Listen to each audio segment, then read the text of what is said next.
ஒரு மனுஷனுக்கு தொப்பை எப்படி போடுறதுக்கு ஸ்டார்ட் பண்ணுதுன்னு நம்ம பார்ப்போம். முதல் விஷயம் நம்மளோட எல்லா ஆர்கான்ஸும் it is made up of cells. நம்மளோட செல்ஸ் வந்துட்டு என்றைக்குமே கொஞ்சம் சின்ன பசியிலேயே இருக்கும். அந்த பசிக்கு தான் நம்ம சோறு போடுறோம். நம்ம நார்மலாக 3 வேளை சாப்பிடும்போதே இந்த செல்ஸுக்கு தேவையான எனர்ஜி கிடைச்சிரும். ஆனால் நம்ம என்ன நினைக்கிறோம், இந்த செல்ஸ் இன்னுமே ரொம்ப கஷ்டப்படுது, எனர்ஜி வேணும்னு நினச்சிட்டு எக்ஸஸாக நீங்கள் வந்துட்டு மாவுச்சத்து 3 நேரமும் சாப்பிடும்போது அந்த மாவுச்சத்தை செல்ஸ் சாப்பிடவே சாப்பிடாது. போதும் எனக்கு, நீ எக்ஸ்ட்ராவாக போட்டிங்கன்னா நான் கொஞ்சம் கூட எக்ஸ்ட்ரா சாப்பிட மாட்டேன்னு சொல்லிட்டு புறக்கணிச்சிடும். அப்படி வேண்டான்னு சொல்லி விடுற மாவுச்சத்து வந்துட்டு உடம்பை விட்டு வெளியே போகாம கொழுப்பு சத்தா மாறும். அந்த கொழுப்பு சத்து முதல்ல நம்ம உடம்புல போய் சேர்ற இடம் வந்துட்டு அடிவயிறு. அதனாலதான் திடீர்னு வந்துட்டு நம்ம உட்காந்துட்டு மதியம் ஃபுல்லா ரைஸே சாப்பிட்றோம்.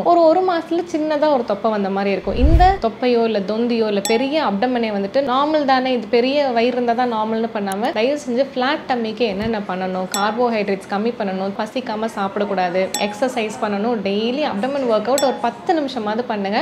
இந்த லோயர் அப்டமன் ஃபேட்ல இருந்து சீக்கிரமா வெளியே வந்துடலாம்.